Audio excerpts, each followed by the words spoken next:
제가 그 자매님 만나서 물었습니다. 어떤 능력으로 여기까지 오게 됐습니까? 한마디로 이야기했습니다. 하나님의 은혜입니다라고 이야기했습니다. 그것은 무엇입니까? 기도함으로 여기까지 왔다는 것입니다. 공부할 때 늘 성경을 옆에 두고 힘들고 어려우면 성경을 읽고 기도하면서 열심히 하니까 하나님께서 도와주시더라는 것입니다. 여러분이 어느 학교를 나왔느냐, 돈이 얼마나 있느냐, 집안이 어떠느냐가 중요한 게 아니라 우리 안에 신앙이 있으면 우리 인생은 가능성이 있는 것입니다. 하나님을 믿는 백성들이요, 기도하는 백성들이 되시길 바랍니다. 기도함으로 나의 가정을 역전시키고 나의 상황을 역전시키는 하나님의 존귀한 백성들이 되시길 바랍니다. 그런데 여러분, 야베스의 기도를 보면 우리가 어떠한 기도를 해야 될지를 알려주는 중요한 기도 제목인 것입니다. 여러분, 야베스는 두 가지의 기도 제목을 가지고 하나님께 부르짖었습니다. 오프라 윈프리가 두 가지 제목을 가지고 주께 부르짖었던 것처럼 야베스도 두 가지 기도 제목을 가지고 부르짖었던 것입니다. 여러분, 무조건 기도 오래 한다고 응답되는 기도가 아닙니다. 무조건 기도를 길게 하고 소리 지른다고 응답되는 기도가 아닙니다. 기도할 때 소나무 뿌리를 뽑아야만 응답되는 기도가 아니라는 것입니다. 여러분, 기도는 핵심을 붙드는 기도가 중요합니다. 길게 하는 기도가 응답받는 게 아니라, 부르짖는 소리 지르는 기도가 응답받는 게 아니라 핵심을 붙드는 기도할 줄 아는 하나님의 사람들이 되시길 바랍니다. 근데 야베스가 기도했던 게 무엇입니까? 바로 이러한 기도가 우리에게 있어야 되는 것입니다. 야베스는 첫 번째로 기도했습니다. 주께서 내게 복의 복을 더하사 나의 지경을 넓혀 주시옵소서 기도했습니다. 야베스가 하나님께 부르짖었던 게 뭡니까? 주여, 나에게 복의 복을 더하사 나의 지경을 넓혀달라고 얘기합니다. 이게 무슨 뜻입니까? 하나님 나에게 복의 복을 주셔서 나로 하여금 부자 되게 해달라는 것입니다. 지경이라는 건 무엇입니까? 땅 넓게 가질 수 있도록 허락해달라는 것입니다. 이 당시에 부의 척도는 땅이 많이 있느냐 없느냐가 그 사람 부의 척도가 됩니다. 야베스는 가난합니다. 가난함으로 영향력을 발할 수 없습니다. 하나님 내게 복의 복을 더하사 나의 지경을 넓혀 주십시오 기도하는 것처럼 우리 안에 이런 기도가 있어야 되는 것입니다. 여러분, 역대상 1장에서 9장까지는 이 족보에 대한 기록입니다. 다시 말하면 누가 누구를 낳았고 누구는 누구의 아들이다 라고 하는 연속적인 기록의 말씀이 역대상 1장에서부터 9장까지의 말씀입니다. 1장에 보면 아담, 셋, 에노스라고 이야기하면서 그 이후의 사람들을 기록하고 있고, 2장에 가면 이스라엘의 아들은 이러하니 루벤과 시므온과 레이와 유다와 이사갈과 스불론과 라고 이야기하면서 이스라엘의 아들들이 누구인지, 그들의 자손이 누구인지를 설명하고 있습니다. 3장에 가면 다윗이 헤브론에서 낳은 아들들이 이러하니 맏아들은 암논이라, 이스라엘 여인 아히노암의 소생이요 둘째는 다니엘이다, 발멜 여인 아비가일의 소생이요 라고 이야기하면서 다윗의 자손들을 이야기하고 있습니다. 누구는 누구를 낳았고 누구는 누구의 아들이다 라고 하는 연속적인 기록이 나옵니다. 4장에 가면 유다의 아들들은 베레스와 헤스론과 갈미와 홀과 소갈이다 라고 이야기하면서 유다의 자손들이 누구인지, 유다의 아들들이 누구인지를 기록하고 있는 말씀이 바로 역대상의 말씀입니다. 계속적으로 누구는 누구를 낳았고 누구는 누구의 아들이다 라고 하는 기록의 말씀입니다. 그런데 여기에 기록된 말씀들을 보면, 사람 이름을 보면 굉장히 발음하기도 힘든 이름들입니다. 예를 들면 4장 2절에 보면 소발의 아들 르아야는 야핫을 낳았고 야핫은 아후메마 나핫을 낳았으니 이는 소라 사람의 족속이며 에담 조상의 자손들은 이스르엘과 이스마와 입바스와 저희의 매제 하술레보니와 이러면서 발음하기도 힘든 이름들이 계속적으로 나옵니다. 만약 이것이 시험 문제에 나온다면 우리는 굉장한 어려움 가운데 빠질 수밖에 없습니다. 예를 들면 다윗이 헤브론에서 낳은 아들들은 누굽니까? 스시오라든지 그 자식들의 이름을 쓰고 아비가 누군지 한번 알아맞혀 보시기 바랍니다 라고 하는 시험 문제가 나온다면 우리는 어려움에 빠질 수밖에 없습니다. 저는 이 역대상의 말씀을 읽을 때마다 생각나는 한 가지가 제가 미국에서 공부할 때입니다. 학기가 시작이 됐는데 교수님께서 3개월 뒤에 보는 시험 문제를 미리 가르쳐 주셨습니다. 시험 문제를 미리 가르쳐 주신다는 말씀을 들을 때 감격했습니다. 조금만 열심히 하면 성적 잘 받을 수 있겠구나 생각을 했는데 시험 문제를 듣는 순간에 입이 벌어지고 말았습니다. 시험 문제는 전 세계 200개 나라를 다 외우고 그 나라의 수도를 외우는 것입니다. 그래서 나라가 나오면 수도를 쓰고 수도가 나오면 나라를 쓰는 것입니다. 왜 하필 그때 소련이 붕괴돼서 여러 나라로 나뉘었는지 원망되기 시작했습니다. 그런데 우리 한국 사람들이 잘하는 게 뭡니까? 잔머리가 뛰어납니다. 200개 나라를 다 외우고 있자니 시간 낭비처럼 여겨졌습니다. 외국 아이들은 그 단어장에다가 나라 이름을 쓰고 수도를 쓰면서 열심히 외우기 시작하고, 화장실에 가서도 나라 이름을 외우고 수도를 외우고 지도를 들고 다니며 외우기 시작했는데, 저는 곰곰이 생각했습니다. 도대체 어느 나라가 나올까? 분명히 몇십 개 나라가 나올 텐데 분명히 나오는 나라가 있을 것이다 생각을 해보니까, 교수님들께서 3개월 동안 말씀하신 나라들 중에 나올 거라는 확신을 가졌습니다. 그래서 3개월 내내 거의 놀았습니다. 그리고는 교수님들이 수업 시간에 말한 나라들은 열심히 적기 시작했습니다. 빼놓지 않고 적었습니다. 시험 일주일 전에 나라들을 정리해보니까 약 40개 나라로 요약이 됐습니다. 그래서 저는 일주일 동안에 40개 나라를 열심히 외우기 시작했습니다. 200개 나라를 외우고 있는 외국 애들을 보면서 저는 이렇게 말했습니다. 가소로운 것들 이러면서 40개 나라를 열심히 외워대기 시작했습니다. 그런데 시험 문제를 받아든 순간 교수님들이 왜 교수님인 줄 알았습니다. 40개 나라를 제외한 나머지 나라에서 다 나오고 말았습니다. 그래서 C를 맞고 말았습니다. 그와 같이 어려운 이름들이 계속적으로 연속적으로 나오고 있는 말씀이 역대상 1장에서 9장까지의 말씀입니다. 근데 4장 9절에 가면 유독 한 사람에 대해서만큼은 설명하고 넘어가고 있습니다. 누구는 누구를 낳았고 누구는 누구의 아들이다가 아니라 야베스라는 사람에 대해서 설명하고 있습니다. 야베스는 그 형제보다 존귀한 자라라고 이야기하면서 2절에 걸쳐서 야베스가 어떤 사람인지를 설명하고 있습니다. 2절에 걸쳐서 설명된 야베스는 우리에게 모본이 되는 사람입니다. 우리가 어떤 인생이 되어야 될지 모델이 될 만한 사람입니다. 이 2절 말씀에 우리 인생이 영향력 있는 인생이 될 수 있는 비결을 담고 있는 말씀이기도 합니다. 여러분, 성경에 보니까 야베스를 어떻게 표현하고 있습니까? 그 형제보다 존귀한 자다라고 표현하고 있습니다. 그 형제들보다 존귀한 사람이 야베스였습니다. 야베스는 존귀한 인생이었습니다. 그런데 이 존귀하다라고 하는 의미가 무엇입니까? 이 존귀하다라고 하는 단어를 히브리어로 보면 우리는 좀 더 쉽게 이 존귀하다라고 하는 단어의 뜻을 이해할 수 있습니다. 중요한 단어이기 때문에 좀 따라서 하겠습니다. 니크바드라고 하는 히브리어를 쓰고 있는데, 이 니크바드의 뜻이 무엇이냐면 남들에게 존경받음으로 말미암아 영향력을 주는 사람을 니크바드라고 이야기합니다. 다시 말하면 야베스는 다른 사람에게 존경을 받을 뿐만 아니라 다른 사람들에게 영향을 주는 존귀한 인생이었던 것입니다. 니크바드의 존귀한 인생이 바로 야베스의 인생이었던 것입니다. 여러분, 그러한 인생이 되시길 바랍니다. 존귀한 인생이 되시길 바랍니다. 영향력 있는 인생이 되시길 바랍니다. 이것은 우리 모두가 원하는 인생인 것입니다. 그런데 야베스는 성경이 말씀하실 때, 하나님이 그 인생을 판단하실 때 존귀한 인생이라고 말씀하고 있습니다. 그런데 그 다음 말씀에 보면 그 어미가 이름하여 야베스라 하였으니 이는 내가 수고로이 낳았다 함이었더라 기록하고 있습니다. 우리는 여기서 몇 가지 질문을 하게 됩니다. 야베스는 다른 사람들에 비해서 존귀한 사람이었습니다. 남들에게 영향을 주고 남들에게 존경을 받는 귀한 인생, 존귀한 인생이 바로 야베스의 인생이었는데, 야베스가 태어났을 때 누가 이름을 지었냐면 어머니가 이름을 지었습니다. 물론 자식이 태어나면 어머니가 이름을 지을 수도 있습니다. 그런데 보통적인 관례는 아버지가 이름을 짓게 되어 있습니다. 왜 어머니가 이름을 지을 수밖에 없었을까? 우리는 몇 가지 생각을 할 수 있습니다. 아버지가 없었다는 것입니다. 야베스가 태어날 당시에 아버지가 없었다는 것을 우리가 추측할 수 있습니다. 여러분, 이 당시에 아버지가 없거나 남편이 없으면 가난하게 살 수밖에 없습니다. 왜냐하면 구약시대나 신약시대 때는 여자가 밖에서 일할 수 없었기 때문에 그 집안에 남자가 없으면 그 집안은 가난하게 살 수밖에 없는 것입니다. 그래서 성경에 고아와 과부를 돌보라고 말씀하는 것입니다. 고아가 문제가 아닙니다. 과부가 문제가 아니라 집안에 남편이 없거나 아버지가 없으면 가난하게 살 수밖에 없기 때문에 그들을 돌보라는 것입니다.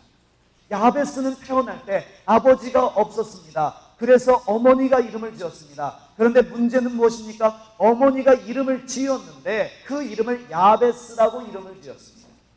이 야베스라는 단어는 히브리 사람들이, 이스라엘 백성들이 힘들거나 어려울 때, 고통스러울 때, 눈물을 흘릴 때 쓰는 단어가 야베스인 것입니다.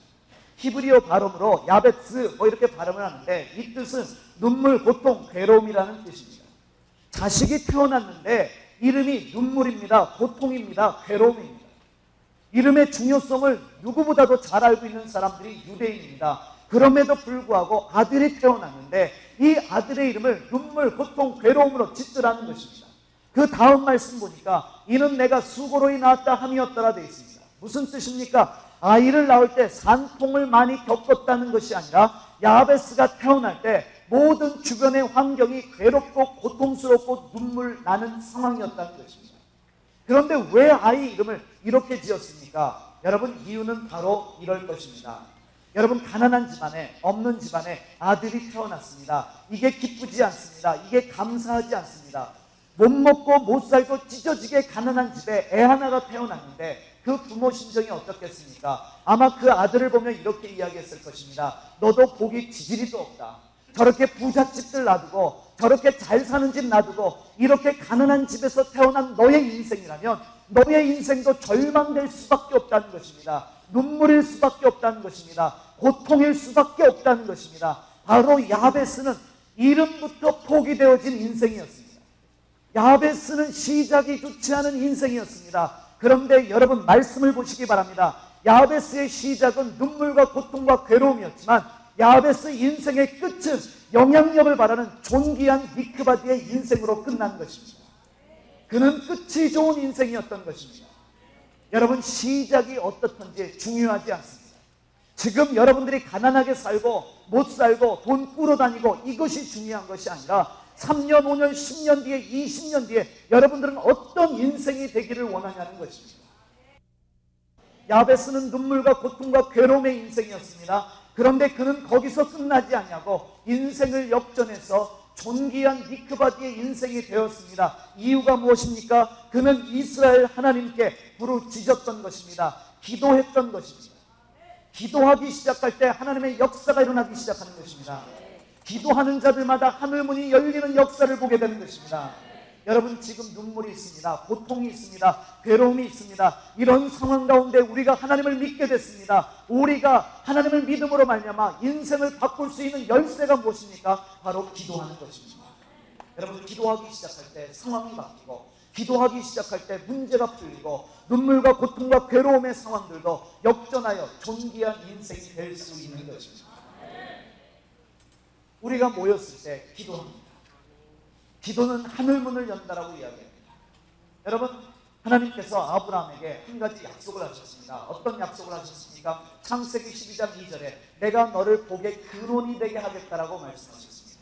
모든 사람들을 축복하는 축복의 통로가 되게 하시겠다라고 말씀하셨습니다. 바로 그 복의 근원이라고 말한 그 단어도 우리가 히브리어로 보면 좀 더 쉽게 이해할 수 있습니다. 중요한 단어이기 때문에 그 단어도 좀 따라서 하겠습니다. 베레카.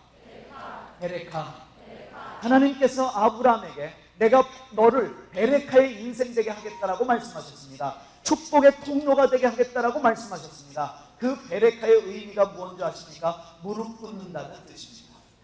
바로 무릎 꿇을 때 나는 축복을 흘려보낼 수 있는 축복의 통로가 될 수 있는 것입니다.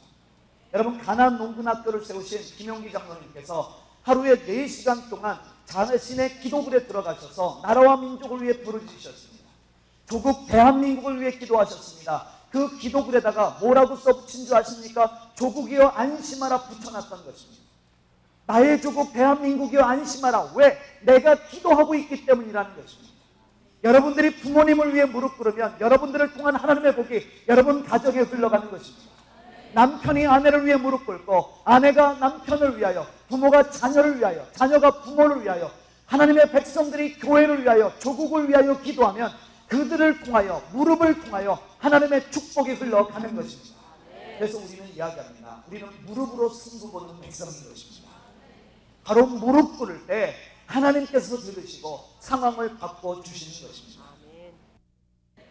여러분, 제가 참 존경하면서도 좋아하는 분이 있는데, 이분은 최근에 조선일보에도 나오고 여러 신문에도 나오고 또 잡지에도 나오고 방송에서도 이분을 섭외하려고 합니다. 왜 섭외하려고 하냐면 너무나 늦은 나이에, 그것도 악조건 속에서 사법고시를 합격했기 때문에 그렇습니다.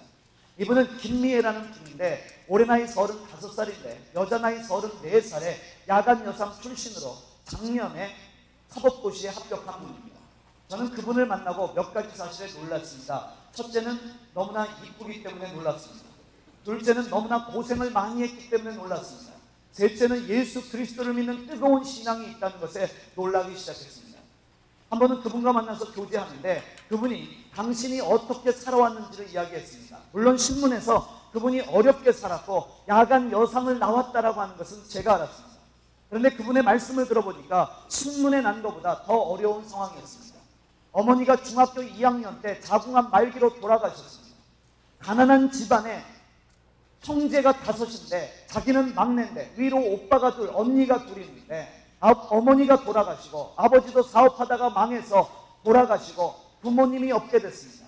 집안이 너무 가난한데 이 오빠들 언니들도 막내 여동생을 공부시켜줄 수가 없었습니다. 너무나 힘들고 어려운 상황 가운데 포항에서 학교를 다녔는데 그래도 나는 다른 인생이 되겠다, 영향력이 있는 인생이 되겠다는 목표가 있었습니다. 예배당을 다니는 사람이었습니다.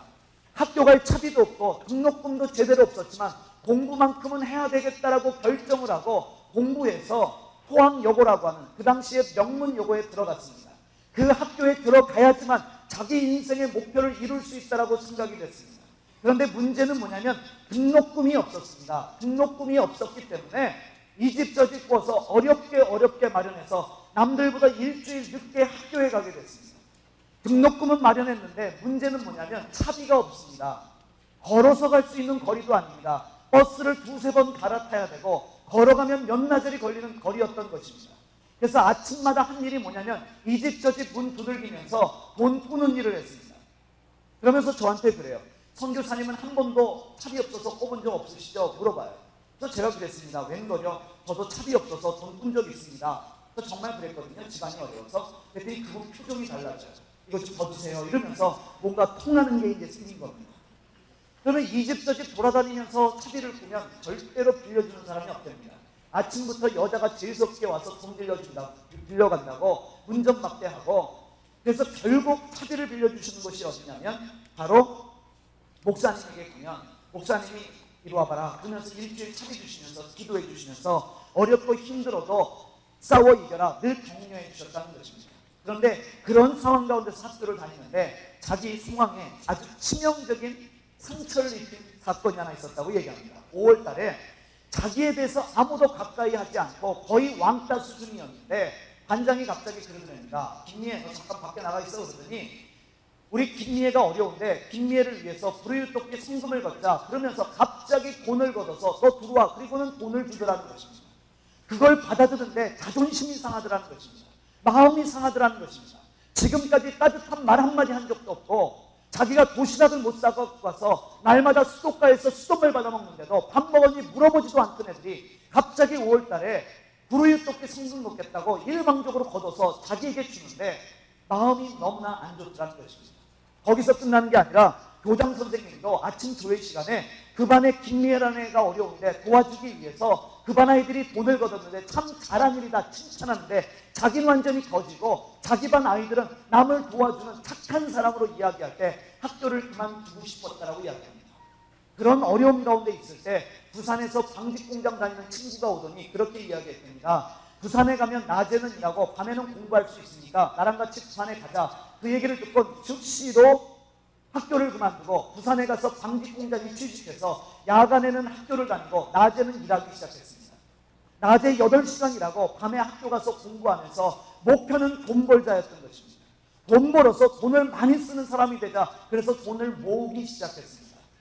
그래서 조그만 초밥집도 하고 나름대로 돈을 모았는데 문제는 뭐냐면 하나님을 떠나버렸습니다. 하나님을 믿는 신앙을 잃어버린 것입니다.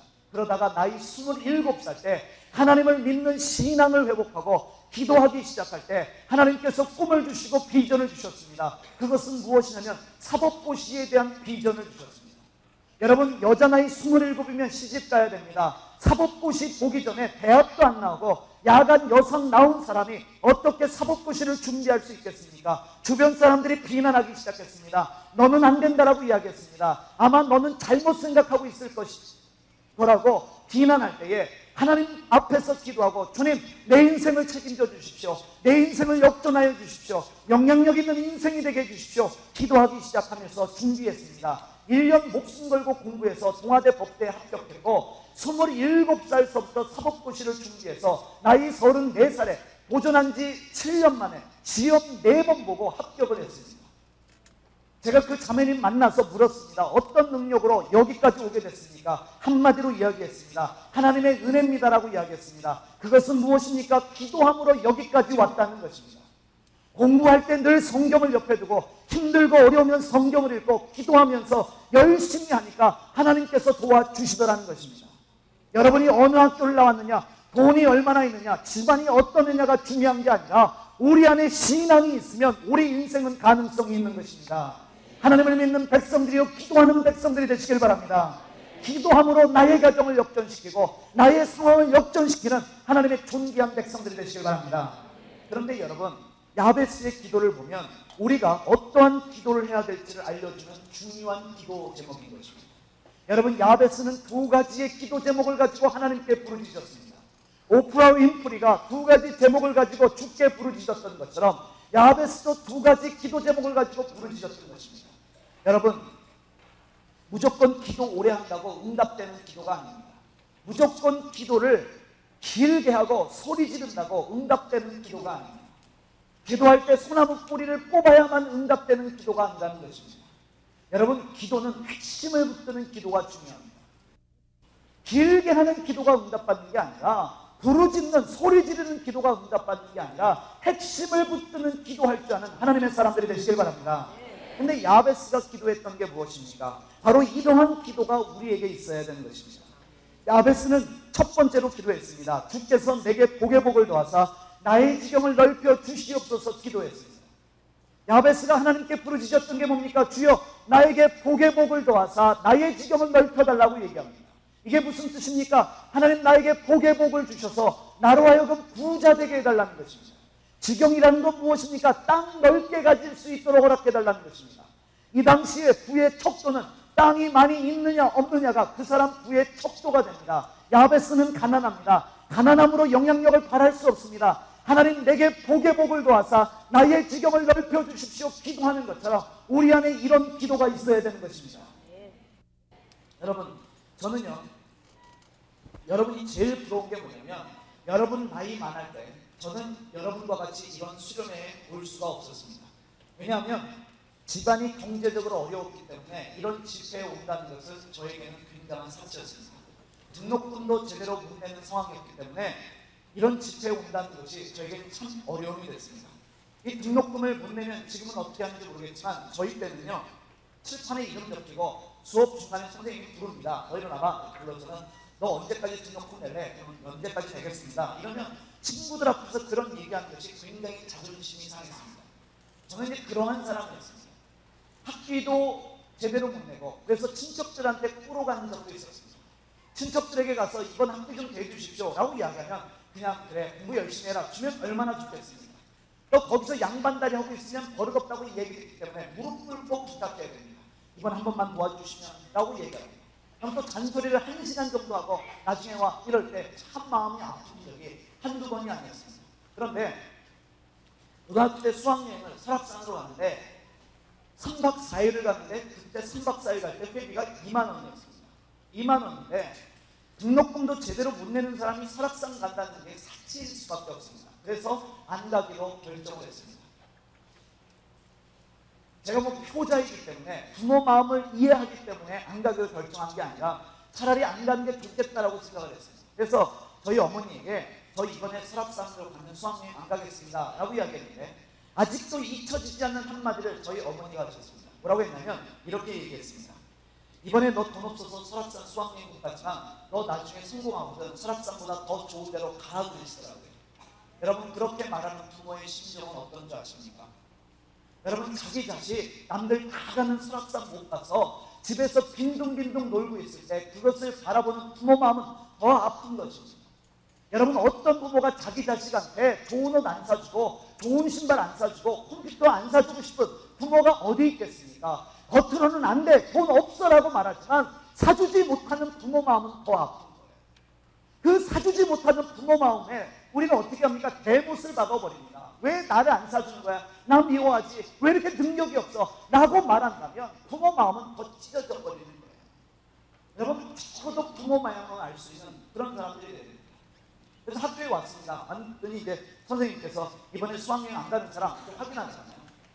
그래서 뭐 안 가니까 손 들어야 돼요. 손 들었더니 갑자기 저를 쳐서 야, 너 일어나봐. 그러시더라고요. 그래서 일어났더니 울어요. 너 왜 수학여행 안 가? 근데 저희 담임 선생님은 제가 집안이 어려워서 못 간다는 걸 알고 계심에도 불구하고 물으셔요. 아시지 않습니까? 집안이 어려워서 수학여행 못 갑니다. 그랬더니 이 담임 선생님 하시는 말씀이 뭐냐면, 야, 니네 집은 가난한데 네 꼬락성을 보니까 가난을 배분하겠구나, 그렇게 말씀하시는 거예요. 참 그 얘기 듣고 비참했습니다. 그 얘기 듣고 참 마음이 아팠습니다. 그것이 저의 인생이었습니다. 그런데 저는 그렇게 끝나지 않았습니다. 저는 저의 인생을 역전할 만한 예수 그리스도를 만났습니다. 저의 기도 제목이 뭐였냐면, 하나님, 저는 등록금을 못 냈지만, 학비를 못 냈지만 언젠가는 남을 도와줄 수 있는, 장학금을 줄 수 있는 사람이 되게 하여 주시옵소서. 하나님께서 저의 기도에 응답하여 주셨습니다. 저는 이제 남을 도와줄 수 있는 위치에 들어갔습니다. 남에게 나누어 줄 수 있습니다. 제 능력입니까? 아닙니다. 주님께서 저의 기도에 응답하여 주신 것입니다.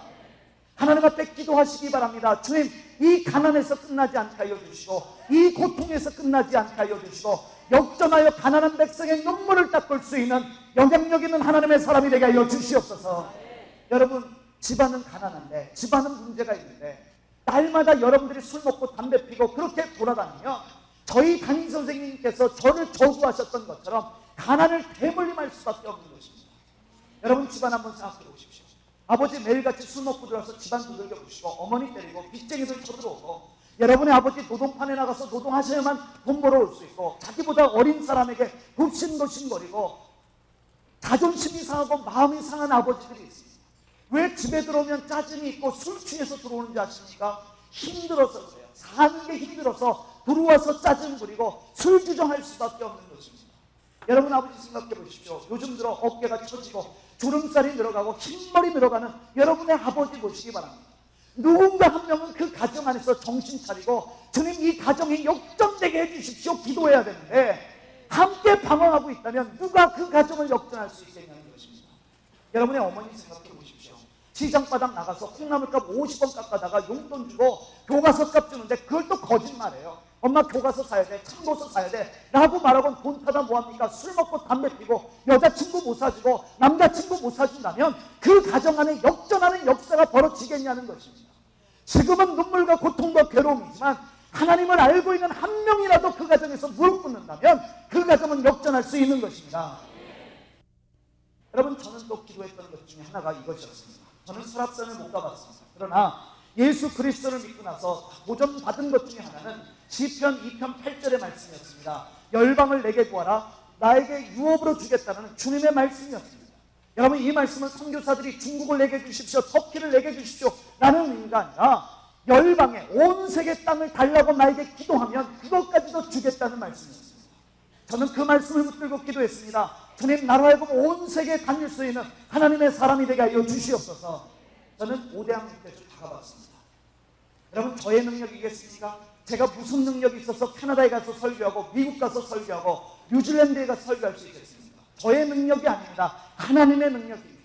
저는 지금도 기도합니다. 하나님, 저는 한반도의 청소년들과 젊은 사람들에게 영향을 주기 원하는데 이 나라 안에 영향력 있는 지도자가 되게 하여 주시옵소서. 그런 기도가 있어야 되는 것입니다. 여러분, 교회도 마찬가지입니다. 그 지역에 한정된 교회가 아니라 여러분들이 기도하십시오. 주님, 우리 교회가 한반도에 영향력 있는 교회가 되게 하여 주시옵소서. 단순히 그 지역 안에 알려진 사람들이 아니라 나라를 바꾸고 민족을 바꿀 수 있는 지도자를 키울 수 있는 하나님의 교회가 되도록 구한다면 주께서 복의 복을 더하사 여러분의 지경을 넓혀주실 줄 믿습니다. 그래서 그런 기도가 있어요. 하나님, 나의 지경을 넓혀주시옵소서. 주의 복의 복을 도와서 이 가난을 벗어나게 하여 주시고 이 눈물을 벗어나게 하여 주시고 이 고통을 벗어나게 하여 주시옵소서.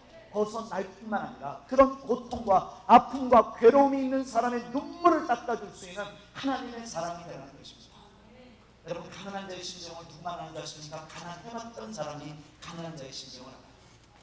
여러분, 제가 부산에 친한 장로님 한 분이 계시는데 그분이 의사 선생님입니다. 굉장히 유명하신 의사 선생님이시고 한 분야에 굉장히 알려주시는데 그분하고 한 번은 식사하는데 그분이 그런 말씀하셨습니다. 고등학교 때 너무나 집안이 어려웠고 아버지가 병들어서 학비도 제대로 못 내고 설악산으로 수학여행 가는데 자기가 돈이 없어서 수학여행을 못 갔다는 거예요. 그러면서 저한테 묻습니다. 선교사님은 그래도 설악산은 수학여행으로 가봤죠. 그래서 제가 빙그레 웃으면서 장로님, 저도 돈 없어서 수학여행 못 갔습니다. 설악산으로 못 갔습니다. 그때부터 굉장히 친해졌습니다. 그거 알죠? 우리 눈빛만 받아라. 드십시오. 예, 뭐요?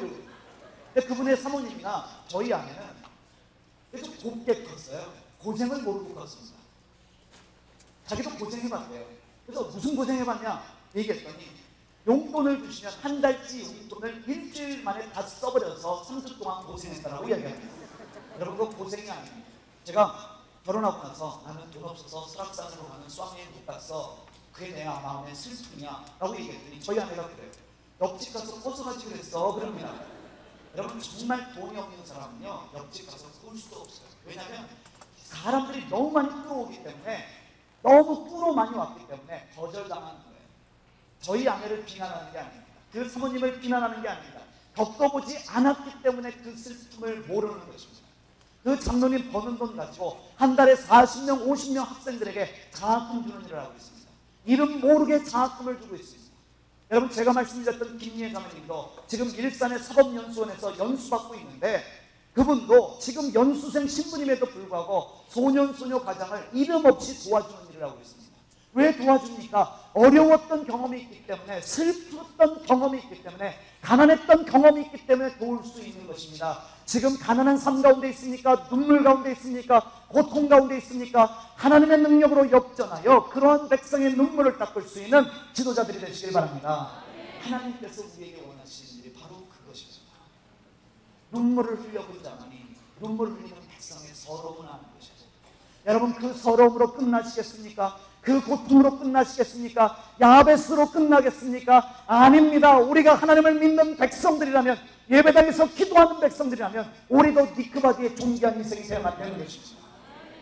그래서 우리는 기도할 때마다 주님, 주의 복의 복을 모아서 우리 가정의 지경을 넓혀주시고 나의 지경을 넓혀 주시옵소서. 여기서 만족하지 않게 하여 주시옵소서. 하나님 영향력을 바라게 하여 주시옵소서.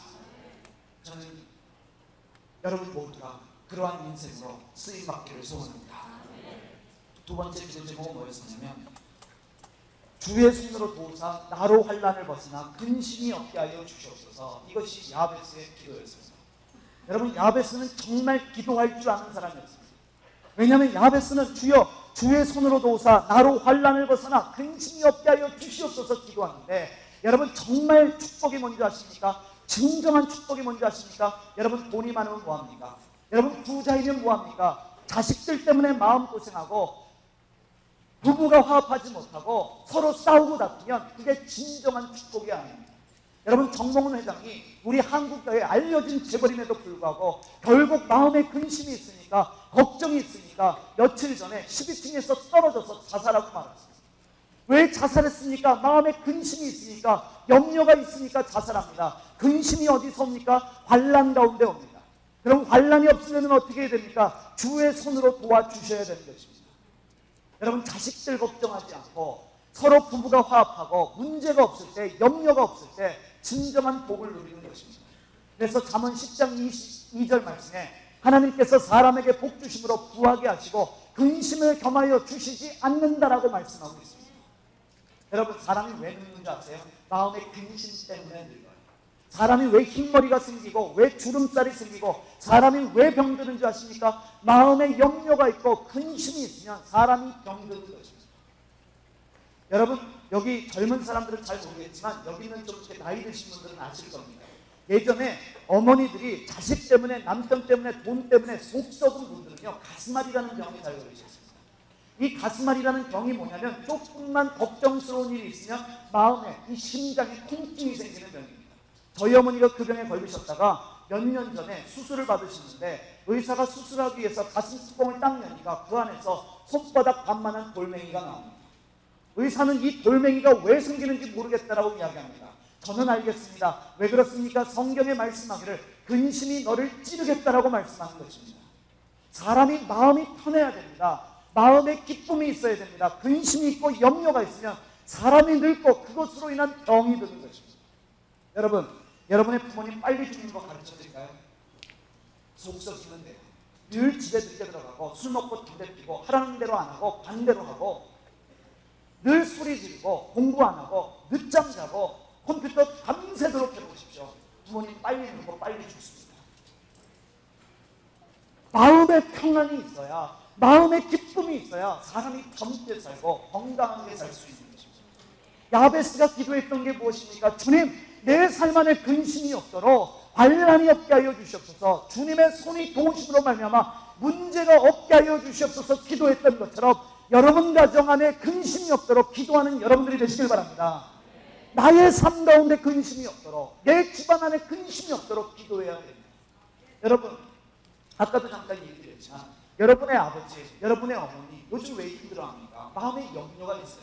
뭐 때문에 염려스럽습니까? 하는 일마다 안 되고 빨리 돈 벌어서 우리 자식들 대학 보내고 시집 보내고 장가 보내야 되는데 하는 일마다 안 되고 장사도 잘 안 되고 사업도 안 되고 그래서 근심이 있습니다. 그래서 주름살이 생기고 흰머리가 생기고 늘 짜증밖에 나지 않는 것입니다. 그러한 부모님을 위해서 주님, 주의 손으로 도우사 모든 환난 가운데 벗어나 나의 부모가, 나의 가정이 돈 걱정하지 않게 하여 주시고 자식 걱정하지 않게 하여 주시고 건강 때문에 염려하여 하지 않도록 하나님의 은혜를 베풀어 주시옵소서 기도하는 우리가 되어야만 되는 것입니다.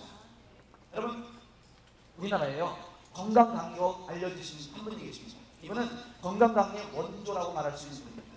이분은 이모 박사님이신데 미국에 사시는 분인데 이분이 엔돌핀으로 뜨신 분이에요. 엔돌핀 이야기하고 채식을 먹어라, 고기 먹지 말고 풀만 먹어라 해서 건강 강의로 약 스타가 되신 분인데 이분이 몇 년 전에 사모님하고 이혼을 하셨습니다. 왜 이혼을 했냐면 이 사모님이 백인 남자하고 바람나는 바람에 이혼을 하고 말았습니다. 그래서 이 사모님의 친구분이 한국 어떤 큰 교회 사모님하고 친구분인데 이 목사님 사모님이 전화를 거셨어요. 너는 어떻게 예수 믿는 사람이 남편 버려두고 바람을 필 수 있느냐 막 야단을 치니까 그분이 그러시더랍니다. 너 모르는 소리 하지 마라. 그 남자하고 한번 살아봐 그러더래요. 왜냐면 이 남자가요, 고기는 안 먹고 풀만 먹었기 때문에 몸이 빼짝 말랐습니다.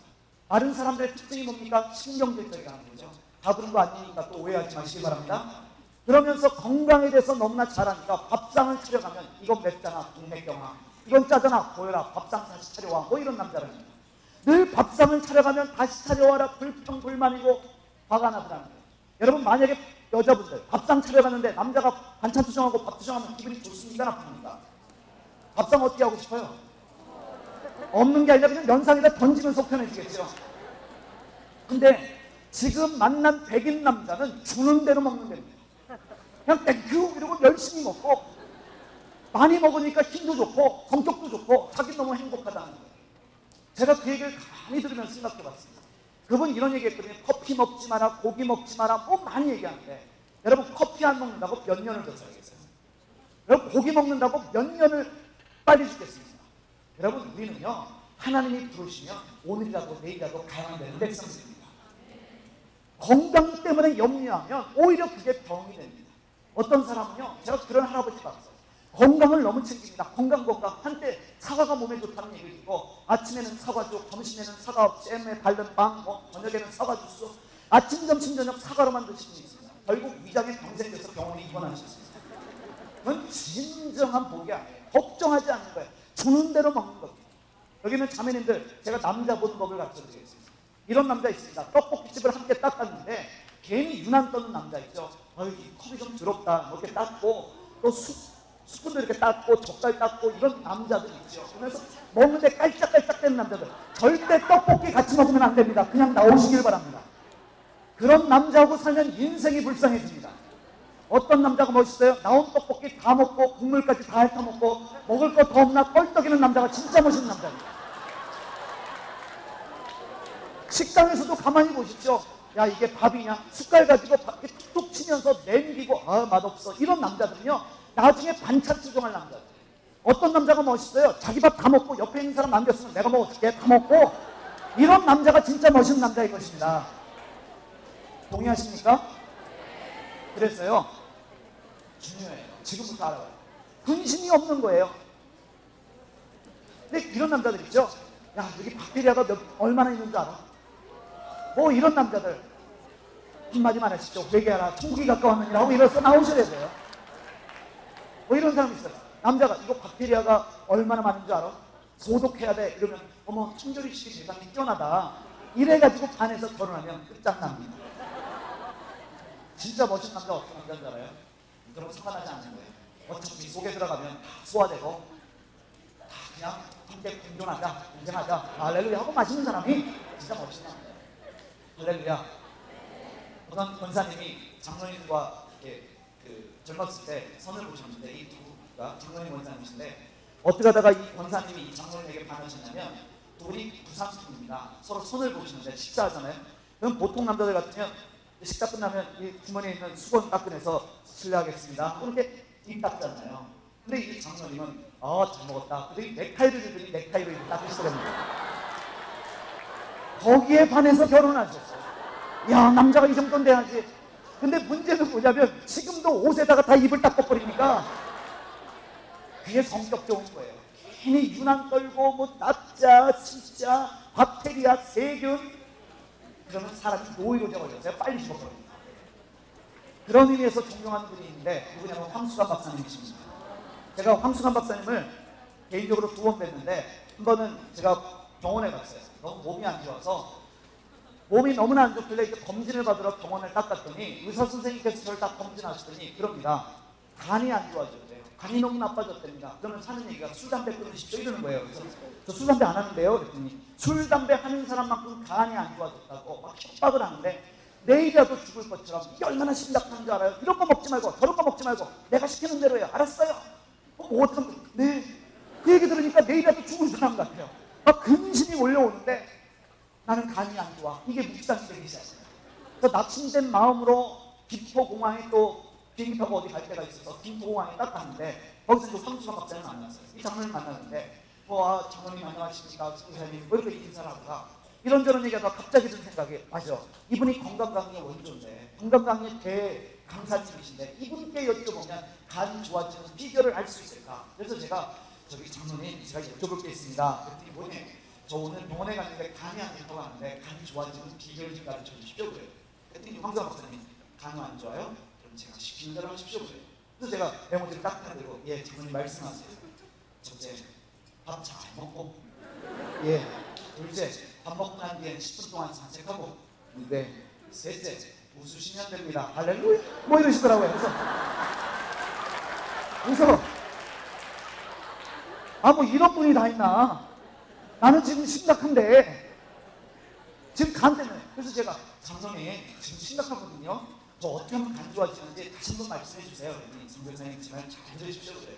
예, 밥 잘 먹고, 예, 산책 밥 먹고 난 뒤에 10분 동안 꼭 하고 웃으시면 됩니다. 그러더니 또 발레도 뭐 이러시더라고요. 그때 갑자기 깨달으면, 이거 내가 간 나쁘다고 묵상하는 게 아니라 기분 좋게 살고 감사하자. 그리고 그분 시키는 대로 아침, 점심, 세 끼를 다 밥 먹고, 밥 먹고 난 뒤에는 10분 동안 꼭 산책하고, 산책할 데 없으면 아파트 계단이라도 오르락 내리락 하고 웃기 위해서 개그 콘서트 목숨 걸고 갔습니다. 근데 간 좋아지는 비결 중에 하나는 뭐냐면요, 살이 빠져야 돼요. 근데 한 달 동안 황수관 박사님이 시키는 대로 했더니 무려 6kg가 빠졌습니다.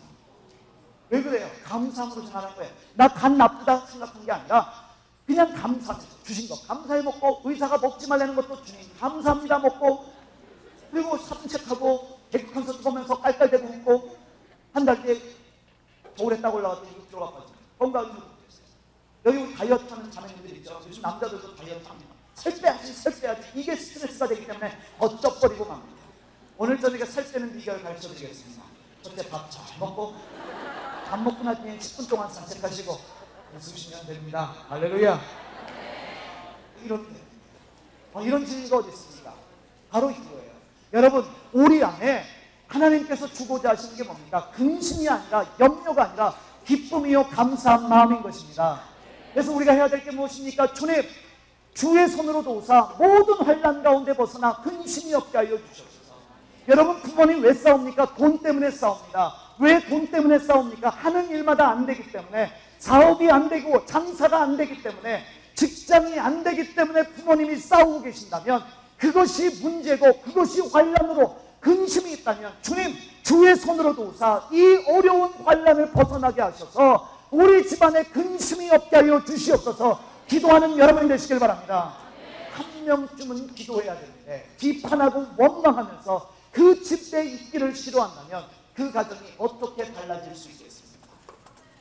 사랑하는 여러분들, 이번 집회를 통하여 여러분의 삶뿐만 아니라 여러분 가정 안에 하나님의 변화가 일어나기를 소원합니다.